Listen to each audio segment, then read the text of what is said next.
Hi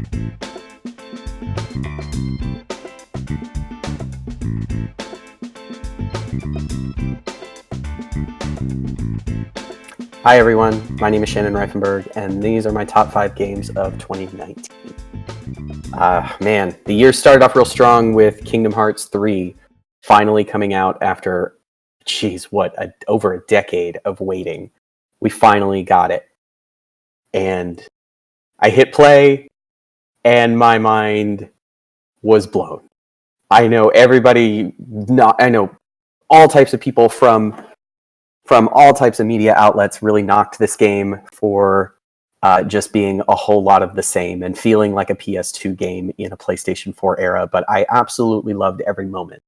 I had so much nostalgia for playing this game. It brought me right back to my childhood in high school playing Kingdom Hearts 2 and loving every moment of it. Though I don't really feel like I got as much closure out of the story in total. I feel like I enjoyed every moment from start to finish, and I'm very much looking forward to the DLC that is coming in 2020. Oh man, this game was excellent, but there were better moments for me this year. That brings me on to number 4. Number 4 would be Borderlands. This is the original Borderlands. This is a series that I had never touched on before. I had a long-standing promise from Mr. Shelby Coulter that he would eventually play through it with me if we ever had the time. And that consumed the majority of my summer. I had multiple weeks back-to-back where Shelby was going through with his max level character, walking me through the story, and it was fun to the fact of getting to experience this piece of history when it comes to, dare I say it, the Schluter genre. But I really did enjoy it, even though there wasn't too much challenge. I had plenty of fun and enjoyed my time along the way. That brings me to number 3 in my Game of the Year list, which is Jedi Fallen Order. This was an out of left field surprise for me. I have not played very many games in the Star Wars series, even though I own a whole lot of them, thanks to plenty of May the 4th be with you sales on digital platforms across the ether. But Jedi Fallen Order was a huge surprise. This was something I did not see coming and something I did not expect to love as much as I did.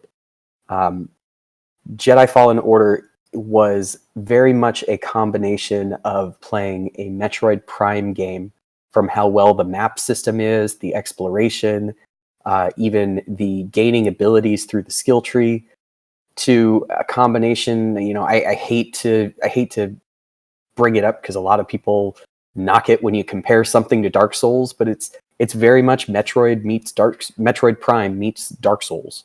It's accessible and has a really good map system and exploration that Metroid Prime has, but it also has a combat system that rewards patience and rewards learning the patterns and when to block and when to counter and when to attack, and even things like your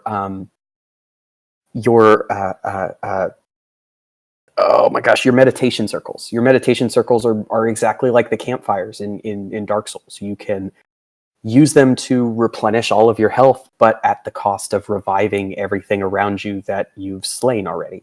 Or you can just use them as a moment to save your game and mess with your skill tree.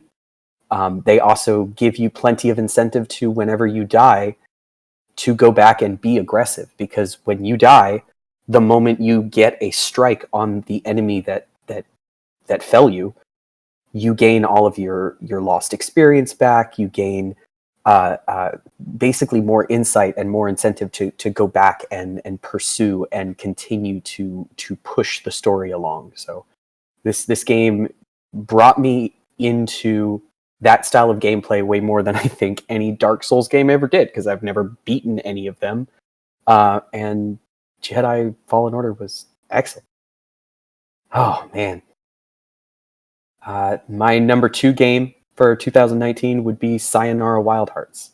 This is another one of those out of left field I did not see coming. I knew next to nothing about it. I got an email from I Am 8-Bit telling me, oh, hey, you can pre-order this physical copy of a game that I had never heard of, which then got me down the rabbit hole of, what is this game? This looks really cool. It's basically, it's a Mizuguchi thing. Like it's very much Rez meets a rhythm game. Well, Rez is a rhythm game, but you know, it's a synth poppy album that they made a video game around, got Queen Latifah to be the narrator, and it's super flashy and super colorful and looks amazing on the television. And I found myself loving the soundtrack.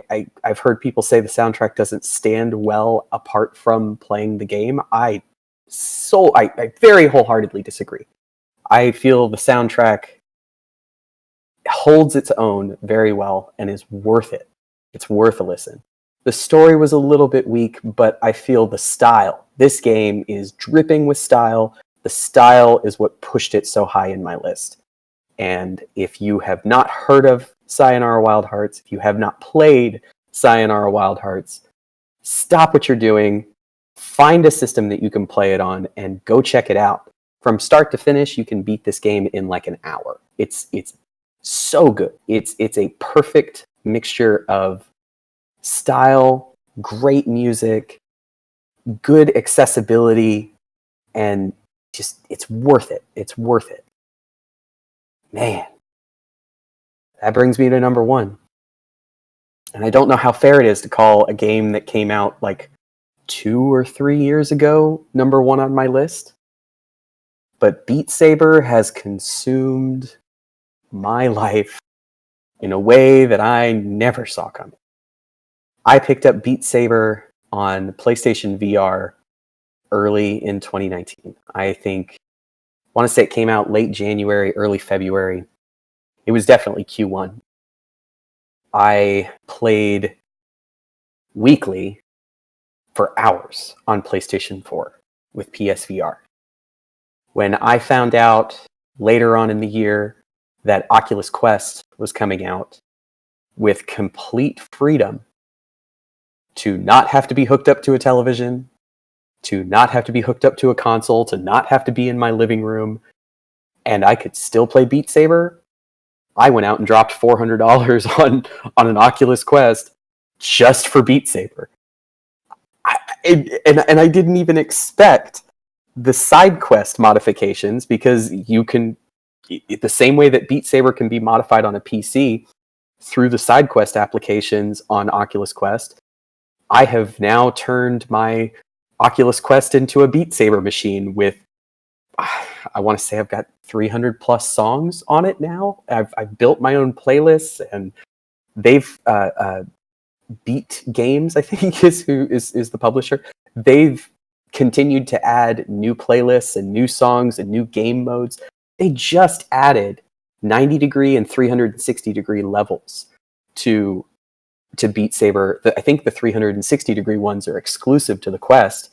But imagine, instead of the beats flying from just straight ahead of you, they're flying from either a 90 degree platform from your left arm to your right arm. They're just kind of flying in all across the front plane of your view, to now they're flying in from everywhere. So you're standing and spinning, and it made the game so much more immersive, and I cannot wait for people making custom beat maps to start digging into the new 360 stuff.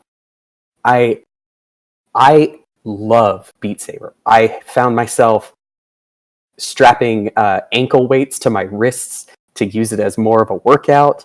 I have found myself bringing it everywhere. I think I've irritated the snot out of my family, bringing it to